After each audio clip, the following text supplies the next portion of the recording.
grabar. Ok. Y, bueno, no estaba acá, ¿no? Estaba mucho más adelante. Ah, no, sí.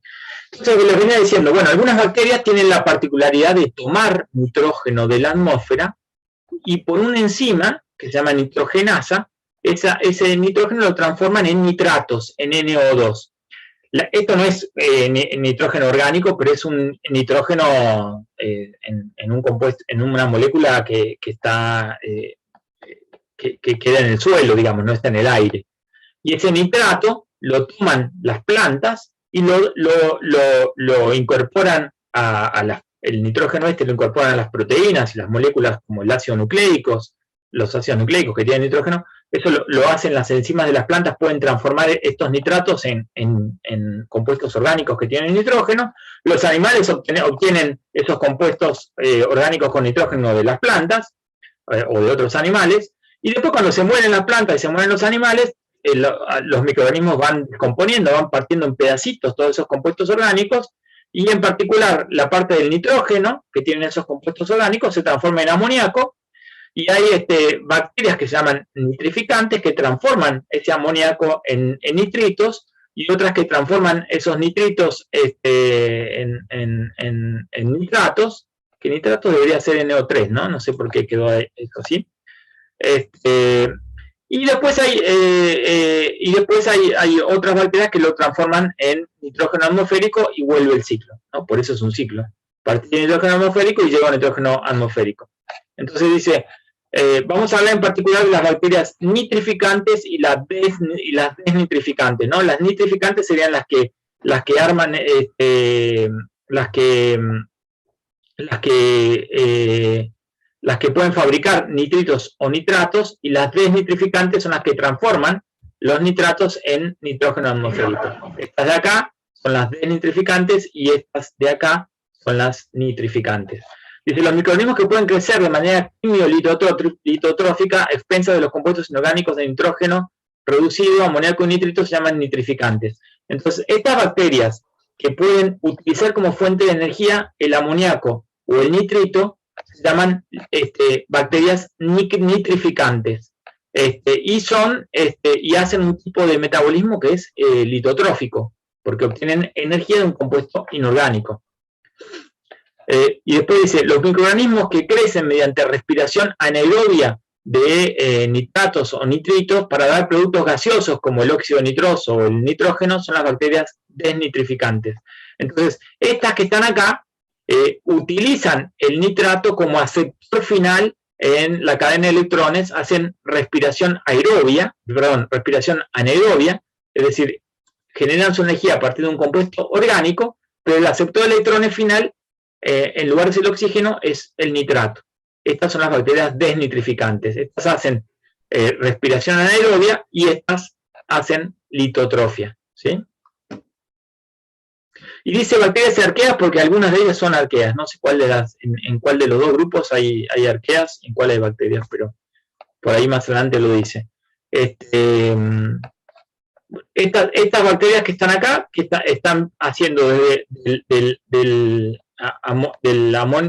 amoníaco, pasan a nitrito, a nitrato, estas son las bacterias nitrificantes, ¿no? Dijimos que estas hacían litotrofia. Un ejemplo son las bacterias que pertenecen al género Nitrobacter, ¿sí? Las Nitrobacter son bacterias que están en el suelo, que son bacterias nitrificantes, pueden fabricar nitratos a partir de amoníaco. Nitrobacter es un ejemplo de bacterias gram negativas, que oxida el nitrito para formar nitrato, es una bacteria nitrificante y forma parte del ciclo del nitrógeno. Como dijimos, son quimiolitótrofos porque obtienen su energía de un compuesto inorgánico. En general, los quimiolitótrofos en general son aeróbicos, o sea, requieren la presencia de oxígeno. Hay pocos casos de quimiolitótrofos anaeróbicos. Por lo general son aeróbicos. Y dice que estas bacterias no pueden sintetizar materia orgánica, o sea que son heterótrofos. Necesitan un compuesto orgánico que fabrique un autótrofo, no lo pueden fabricar.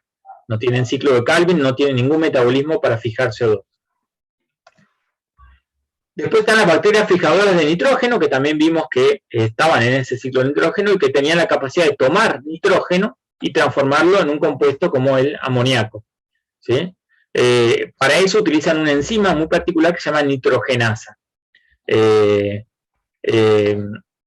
Estos organismos que tienen la capacidad de fijar nitrógeno, es decir, de transformar ese nitrógeno atmosférico en amoníaco, bueno, se llaman diazótrofos, ¿no? Y los diazótrofos, es decir, los que pueden fijar nitrógeno, hay de dos tipos, los de vida libre, que viven aislados, o los que diazótrofos simbióticos, que viven en asociación con otro organismo. Por ejemplo, Rhizobium es una especie de bacteria que es un diazótrofo simbiótico, porque Rhizobium tiene la capacidad de fijar nitrógeno y vive asociado a las plantas de leguminosa, asociada a las raíces de leguminosas. Las leguminosas, como la soja, tienen en sus raíces asociadas estas bacterias Rhizobium que tienen la capacidad de fijar nitrógeno. Por eso el cultivo de soja hay que ponerle menos fertilizantes nitrogenados o no hay que ponerle, o hay que ponerle poco, en relación con otras plantas o otros cultivos como puede ser el maíz.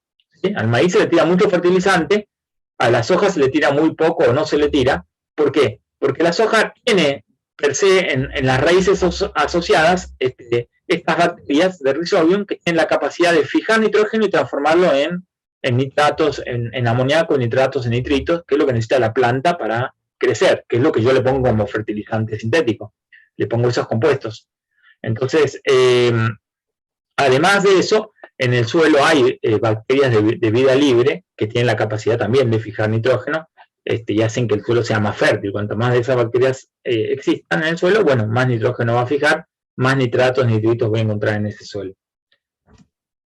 Este es un ejemplo de esas bacterias libres, estas no viva asociadas, que tienen la capacidad de fijar nitrógeno, Azotobacter. ¿Ves? Es Azotobacter, es un bacilo de tamaño, de forma, es una bacteria gram negativa, aerobia, de vida libre y fotótrofa. Y se considera una superbacteria ya que me utiliza en la agricultura como un biofertilizante. Puede fomentar el desarrollo y la nutrición de cultivos ecológicos. Es un diazótrofo porque tiene la capacidad de fijar nitrógeno. Y esto es el ciclo de nitrógeno. ¿Ven? Ahí tienen Rhizobium, que es esta bacteria que está unida a las raíces de ciertas plantas como las leguminosas, como la soja. Y acá tienen Azotobacter, que es otra bacteria de vida libre. Ambas tienen la capacidad de fijar nitrógeno de la atmósfera. ¿Por qué? Porque tienen esta enzima que se llama nitrogenasa. Entonces, otro grupo de microorganismos que le tocó alguno por ahí. Sí, Rocío, ahí vi el chat y ya te tengo incluida en la lista. Bacterias, a alguno le tocó el tema de las bacterias metanótrofas o metilótrofas, ¿no? Entonces, ¿qué son estas bacterias? Dice, una bacteria metanótrofa es una bacteria que puede emplear como fuente de carbono y energía el metano, ¿sí? Son bacterias que pueden utilizar como fuente de energía el metano. El metano es un compuesto, bueno, ahora que estoy pensando, el metano es un compuesto orgánico, ¿verdad? No es un compuesto inorgánico. El metano es un compuesto orgánico, con lo cual es verdad que es una respiración anaerobia. Yo dije que era una litotrofia, pero bueno. Esto significa que es un organismo que es capaz de oxidar metano, obtiene energía a partir de la oxidación del metano.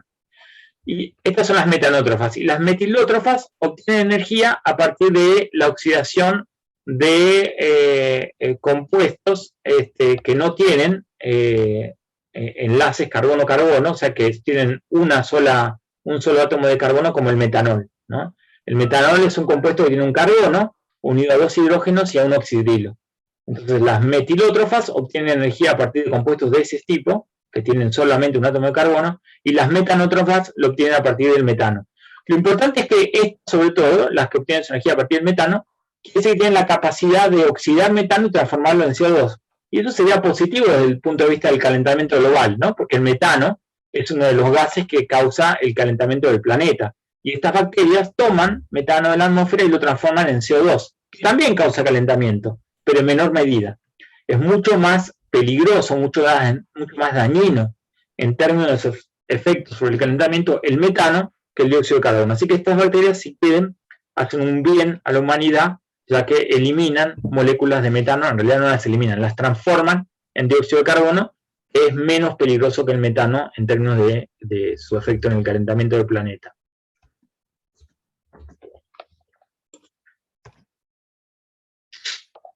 Este es un ejemplo de estas bacterias, el género Methylococcus, es un ejemplo de estas bacterias que oxidan metano.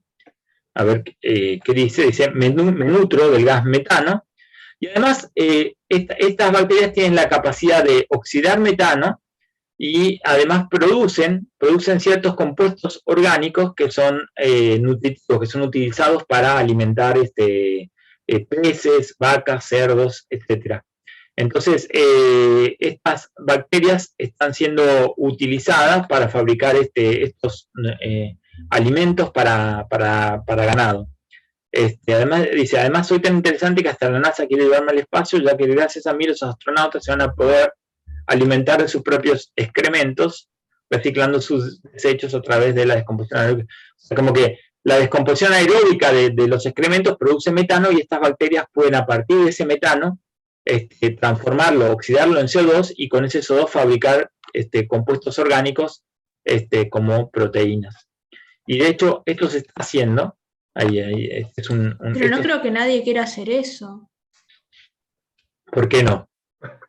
Esto se hace producir... Digo, si sos astronauta, ¿qué? ¿Tenés que hacer todo eso en la nave? No, eso no sé. No tengo idea porque esto lo hizo un alumno. No doy 100% fe de que sea, pero ¿por qué no podría hacerse? Sí.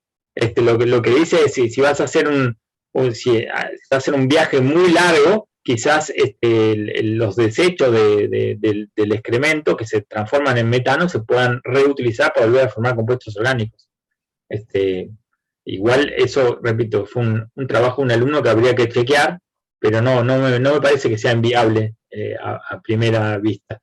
Y de hecho, la producción de proteínas a partir del metano para el ganado, este producto, es un producto que se comercializa. Este FeedKind es un producto proteico que se utiliza para alimentar ganado y que fabrican estas bacterias metanotróficas. A partir del metano forman estos compuestos orgánicos que se transforman en proteínas y se utilizan para alimentar ganado. Como contraparte de estas que oxidan metano y lo transforman en CO2, están otras arqueas, en este caso no bacterias, que también le tocaron a alguno, y que tienen lo que hacen es generar a partir de la materia orgánica en condiciones anaeróbicas, transforman esa materia orgánica en metano, ¿sí? Oxidan la materia orgánica y la transforman en metano. Entonces, esas bacterias se llaman metanógenas, son las que están, por ejemplo, adentro del rumen de las vacas, son las encargadas de que las vacas produzcan metano. Ustedes saben que una de las principales emisiones de metano de la Argentina viene de los eructos de las vacas, ¿sí? Las vacas tienen en el rumen un montón de estas arqueas metanógenas que están tomando la pastura, la materia orgánica, y la están transformando en metano y liberando a la atmósfera. Lo mismo ocurre en los rellenos sanitarios. En los rellenos sanitarios ustedes tienen un montón de materia orgánica que está enterrada, está tapada, se generan condiciones anaeróbicas donde no hay oxígeno, y ahí estas bacterias empiezan a descomponer esta materia orgánica produciendo metano. Este metano se libera a la atmósfera. En el mejor de los casos, hoy en día, algunos rellenos capturan ese metano y lo aprovechan para generar energía térmica o energía eléctrica. Entonces, toda esa producción de metano se debe a estas, no son bacterias, son arqueas. Además de generar metano a partir de la oxidación de la materia orgánica, también lo pueden generar a partir del hidrógeno, solamente que en este caso sería un ejemplo de litotrofia, ¿no? Porque obtendrían energía de un compuesto inorgánico. En el otro caso sería un ejemplo de respiración anaerobia, donde están produciendo energía a partir de un compuesto orgánico en ausencia del oxígeno, con otro aceptor de electrones diferente. Este es un ejemplo de un género que pertenece a estas bacterias metanógenas que pueden producir metano. Dice, soy un microorganismo que pertenece al reino de las arqueas. Muchos me consideran arquea metanógena porque únicamente vivo en ambientes estrictamente anaerobios, lo cual significa sin la presencia de oxígeno. Son anaerobios estrictos, seguramente no tienen estas enzimas que les dije antes, que son necesarias para vivir en presencia del oxígeno. Viven en terrenos pantanosos, en el tracto digestivo de algunos animales, como las vacas, en los sedimentos acuáticos, y pueden generar este gas metano. Y dice que son muy importantes para la biodegradación de la materia orgánica en esas condiciones anaeróbicas. Esto es lo que ocurre en los rellenos sanitarios. Entonces están estas bacterias metanógenas que pueden oxidar compuestos orgánicos, haciendo una respiración anaerobia y generar metano, o pueden hacer litotrofia a partir del hidrógeno y generar también metano. ¿Sí? Algunas metanógenas siguen esta vía y otras siguen esta vía. Y esta es la comparación entre estos dos grupos de microorganismos que venimos viendo. Los metanógenos, por un lado, que son los que producen metano, y los metanótrofos, que hacen lo contrario, consumen ese metano.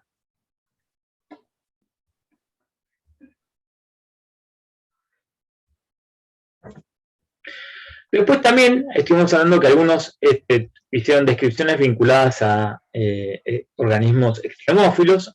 Están entre ellas, a algunos le tocó hablar de las halobacterias, es decir, bacterias que viven en condiciones de salinas muy altas. Un ejemplo es este género que se llama Halobacterium. Son microorganismos halófitos, o sea que viven en condiciones extremas adaptadas a ambientes con altas concentraciones de sal. Tienen la capacidad de generar ATP a partir de la luz, pero por un proceso diferente a los que vimos de fotosíntesis oxigénica y anoxigénica. No hay cadena de transporte de electrones, sino que simplemente en Halobacterium hay una proteína que está en la membrana que ante la presencia de luz tiene la capacidad de excitarse y bombear protones, generar un gradiente electroquímico y a través de la ATP sintetasa generar ATP. Esto es diferente de lo que vimos antes. ¿Se acuerdan que antes lo que había era una serie de proteínas, una cadena de transporte de electrones donde una proteína se pasaba una u otra, se iba pasando el electrón? Hasta terminar en un caso, hasta terminar en un aceptor final de esos electrones. Bueno, acá es algo diferente, es un caso muy particular que solamente encuentro en este género. Es una forma de fotosíntesis diferente de las que vimos en clase. Y estos organismos están en lugares muy, muy salinos, como puede ser el Mar Muerto. Este es un extremófilo vinculado con la radiación, ¿no? Con la capacidad de resistir radiaciones. Eso también es obra de algún alumno de otro año, que puso a Conan para ejemplificar este microorganismo del género Deinococcus, y que tienen la capacidad, su extremofilia, o sea, su capacidad de vivir en ambientes extremos tiene que ver con eso, con soportar radiación, ¿no? Soportan muchísima radiación, son microorganismos que pueden vivir en lugares donde esta radiación es muy alta, como podría ser el espacio.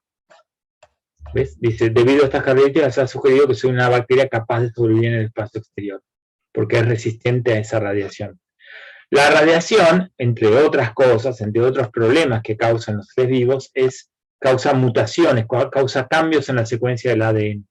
Y en la segunda parte de la materia vamos a hablar mucho de esto. Vamos a hablar del ADN, vamos a hablar de las mutaciones, y estos son agentes que causan mutación en las radiaciones. Este microorganismo tiene algo, está adaptado para que su ADN no sufra de estas mutaciones causadas por la radiación, ¿sí? Fíjense que acá dice que uno de los mecanismos que tiene es que tiene mecanismos de reparación rápidos del ADN. Entonces, a diferencia de otros microorganismos que cuando están en presencia de radiación el ADN se rompe y todo empieza a funcionar mal, este microorganismo tiene un mecanismo para reparar eso rápidamente y que la célula pueda seguir viviendo en esas condiciones. Hay bacterias que pueden vivir en condiciones de temperaturas muy altas, extremófilas, que se llaman hipertermófilos. Fíjense que pueden vivir entre 45 y 121 grados. Esto también requiere adaptaciones muy importantes en los microorganismos. Adaptaciones que le confieran estabilidad a la membrana y a la pared plasmática, a la pared celular, perdón.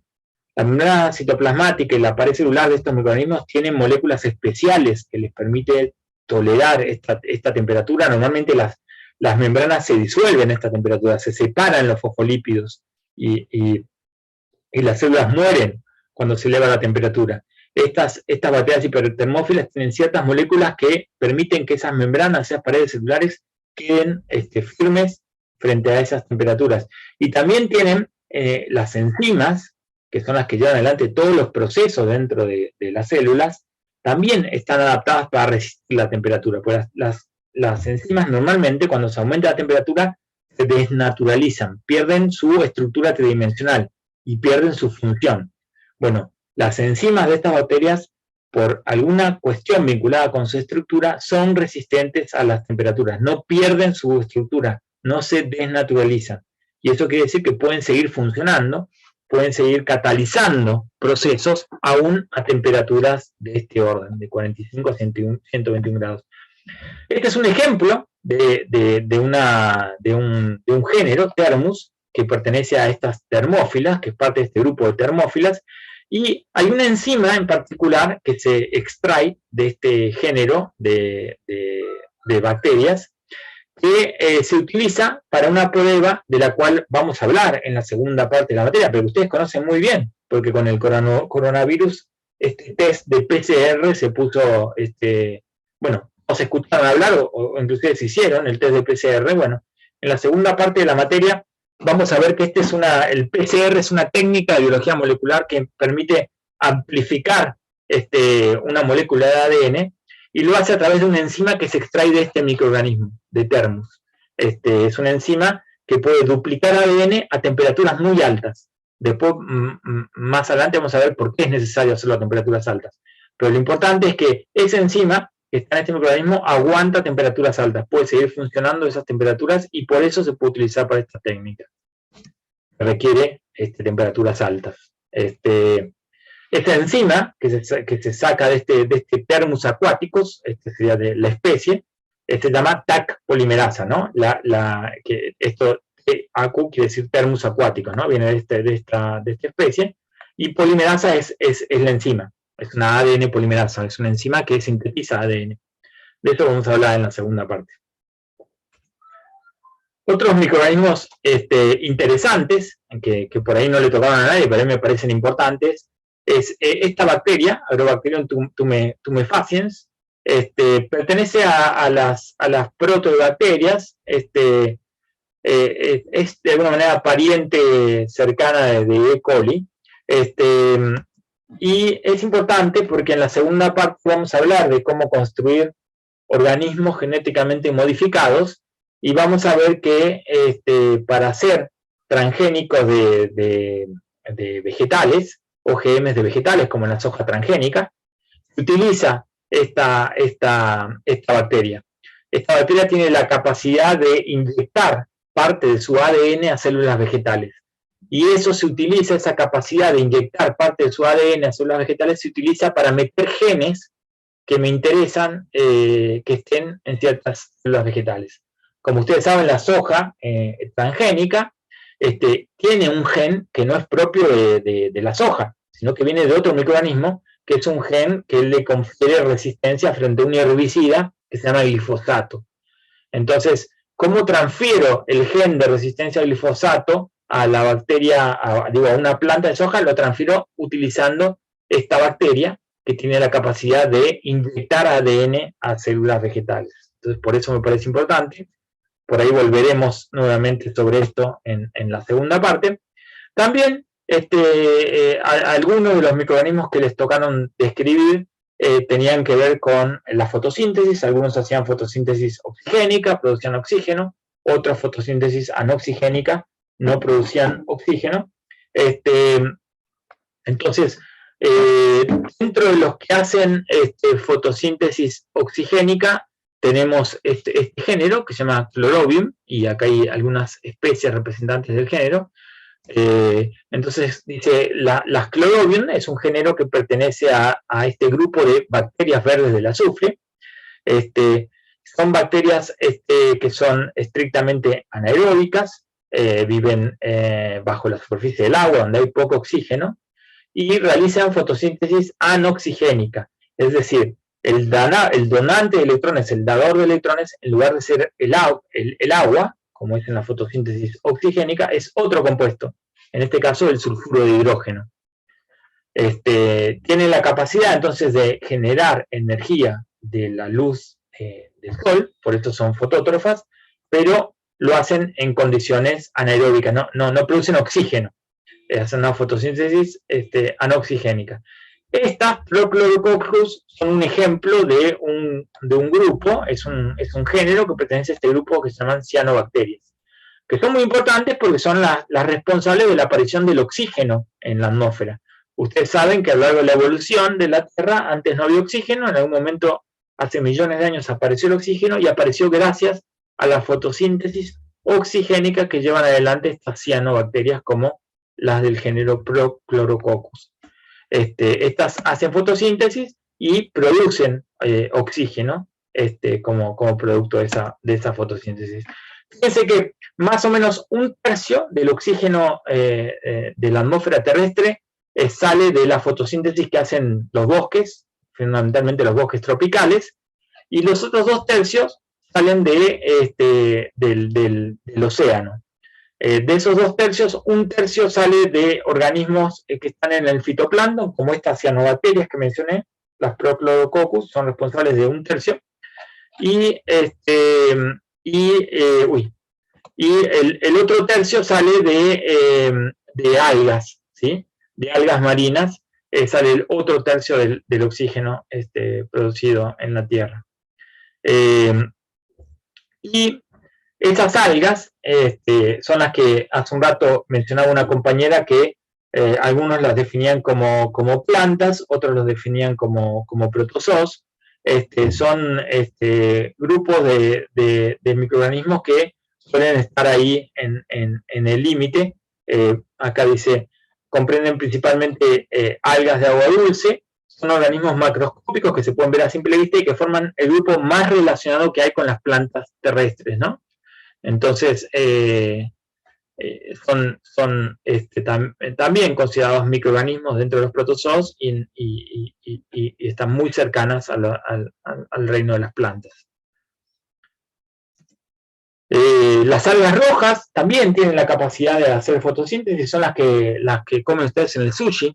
Estas también son parte de los protozoos, ¿sí? Estas algas rojas, y que tienen la capacidad de hacer fotosíntesis oxigénica, ¿sí? Al igual que las algas verdes que mencioné previamente.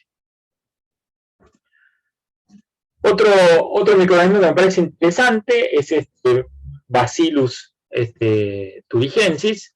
Es interesante por varias cosas, pero una de ellas es que a partir del Bacillus hace un bioinsecticida que se utiliza en cultivos. Este bioinsecticida surge de una proteína que fabrica el Bacillus thuringiensis. Entonces algunos laboratorios lo que hacen es purificar esa proteína y se vende como un fungicida. Pero también lo que se ha hecho es introducir el gen vinculado con la producción de esta proteína a ciertos cultivos, para que los cultivos, los vegetales, produzcan esta proteína, y entonces si viene una plaga, al comer parte del vegetal se muera la plaga porque tiene esa toxina que produce el vegetal. Este es el ejemplo del maíz BT. No sé si oyeron hablar, pero en Argentina se produce este maíz BT, es un maíz transgénico, que tiene un gen que no es del maíz, y es un gen que viene justamente de esta especie, del Bacillus subtilis. Y se usa, y este gen que produce el maíz, una vez que se le introdujo el gen, produce una proteína que hace que sea resistente frente a ciertas plagas que se comen en el maíz. En realidad el que le ponen al maíz no es de esta especie, no es Bacillus subtilis, es Bacillus thuringiensis. Por eso es BT, maíz BT, porque es de Thuringiensis, es otra especie diferente. Es el mismo género, Bacillus, pero es la especie Bacillus thuringiensis. Acá está. Este es Bacillus thuringiensis, por eso se llama maíz BT. Entonces, ven, acá tienen la larva de un insecto, que normalmente se come el maíz. Cuando el maíz es transgénico y produce esta proteína BT, que se extrae de este microorganismo, y la planta produce, entonces la larva se muere y el maíz queda intacto. Entonces no hace falta tirarle un insecticida para matar el insecto. Las levaduras, que son hongos unicelulares, también son muy importantes, sobre todo porque tienen que ver con la producción de alimentos, del pan, de la cerveza, del vino. Todo eso está a cargo de estos hongos unicelulares que pertenecen a este género, que se llama Saccharomyces. Entonces este es el único ejemplo de hongo del cual hemos hablado. En la clase de hoy hablamos de bacterias, hablamos de arqueobacterias, hablamos de protozoos cuando hablamos de las algas, y ahora estamos hablando de hongos cuando hablamos de este género Saccharomyces, que es una levadura, es decir, un hongo unicelular que tiene la capacidad de llevar adelante fermentación alcohólica. ¿Sí? Un tipo de fermentación que tiene como uno de sus productos alcohol, que es lo que se utiliza para las bebidas alcohólicas. También otro ejemplo de protozoos son los que están dentro de este género, que son las amebas, ¿no? Las amebas tienen como principal característica que son depredadoras de otras bacterias, se alimentan de otras bacterias, tienen la capacidad de fagocitar otras bacterias, es decir, de ingerir una bacteria entera y digerirla. Es una característica particular. Hay otras bacterias depredadoras, esta es una de ellas, perdón, no bacteria, hay otros protozoos depredadores. Acá estoy hablando de un protozoo. La ameba es un protozoo, no es una bacteria. Después hay bacterias depredadoras, pero este es un protozoo. Entonces un ejemplo, al igual que las algas, es un ejemplo de un ser vivo que está dentro del reino de los protozoos. El lactobacillus es otro ejemplo dentro de este reino de los protozoos, perdón, de las bacterias, es un ejemplo de las bacterias, que es importante porque se hizo famoso con una propaganda, la del Lactobacillus GG, que es un microorganismo que normalmente se agrega como un probiótico en algunos alimentos como el yogur. ¿Sí? ¿Se acuerdan que había una propaganda que decía con Lactobacillus GG? Incluía dentro del yogur este microorganismo que tiene un efecto positivo sobre nosotros porque produce compuestos que no son útiles. El Clostridium es otro género importante porque, más que nada porque produce enfermedades muy feas como el botulismo o la gangrena, es lo que causa las infecciones que hacen que muchas veces terminen en amputaciones, o el tétanos, ¿sí? Que es una enfermedad que no se ve hoy en día, pero que en el pasado era terrible. Está causado por esta bacteria. Después hay causas raras, que a alguno le tocó, como bacterias que tienen la capacidad de orientarse en función del magnetismo que tiene la superficie de la Tierra. Algunos tienen la hipótesis de que los animales que tienen migraciones muy largas, que van que recorren lugares del planeta muy diferentes, se orientan hacia dónde ir como las tortugas, se orientan porque tienen estas bacterias magnetotácticas viviendo sobre ellas, ¿no? En una relación simbiótica, donde hay un beneficio entre esas dos especies. Algunos tienen esta hipótesis de que estas bacterias magnéticas podrían estar vinculadas con la orientación de macroorganismos como aves o tortugas que hacen migraciones largas.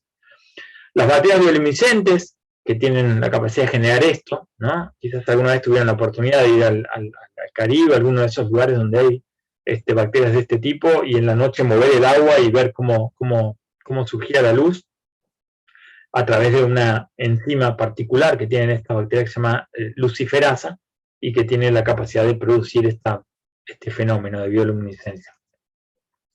Esto es todo. Nos quedan 2 minutos y con esto termino la clase. Voy a intentar explicarlo en lo que me queda y si no, volvemos a conectarnos.